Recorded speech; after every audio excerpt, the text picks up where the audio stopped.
to an introduction on safety and security. Now, the meat of this is in the audio session on this webpage, but there's a few things I want to highlight beforehand. First of all, make sure you do background checks on all of your volunteers, anybody age 18 and above, just for safety and security. That's for the security of your kids, also to safeguard your church as well.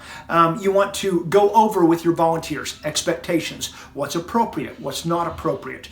For example, a kid sitting on a person's lap in our culture today, not appropriate. You want to make sure your leaders know that nobody should be in a room with a kid alone by themselves at any time. Your decision counseling needs to be out in the open. It needs to be in the hallways. You need to have conversations where everything can be publicly seen. You also want to think through your check-in and check-out system. If you're using a check-in system that you use for Sunday school anyway, that's the easiest thing because you have a pattern that works for you. But if not, you need to realize there may be a whole lot more kids that come than what you're used to having. And so to think through how are we going to check people in to make sure we're not bottlenecked where we can check them in fast, make sure we get all their information, as well as to check them out in a safe and secure way where they're going home with mom and dad and we're not just releasing them out to anyone and everyone. You want to actually check the kids out. And there are lots of ways to do that, lots of good ways. Realize that the most dangerous place in your church on any given Sunday morning is your bathrooms closest to your children's area, because that's where a pedophile would go. That's where they tend to hang around. And so you need to safeguard yourself, not only on Sunday mornings, during Bible school as well. I'm not saying that, because on Bible school, Sunday morning you'll have all sorts of people there. Bible school, you should only have your trained enlisted leaders and everybody has a purpose. But that doesn't mean that two people need to be alone in the bathroom at the same time.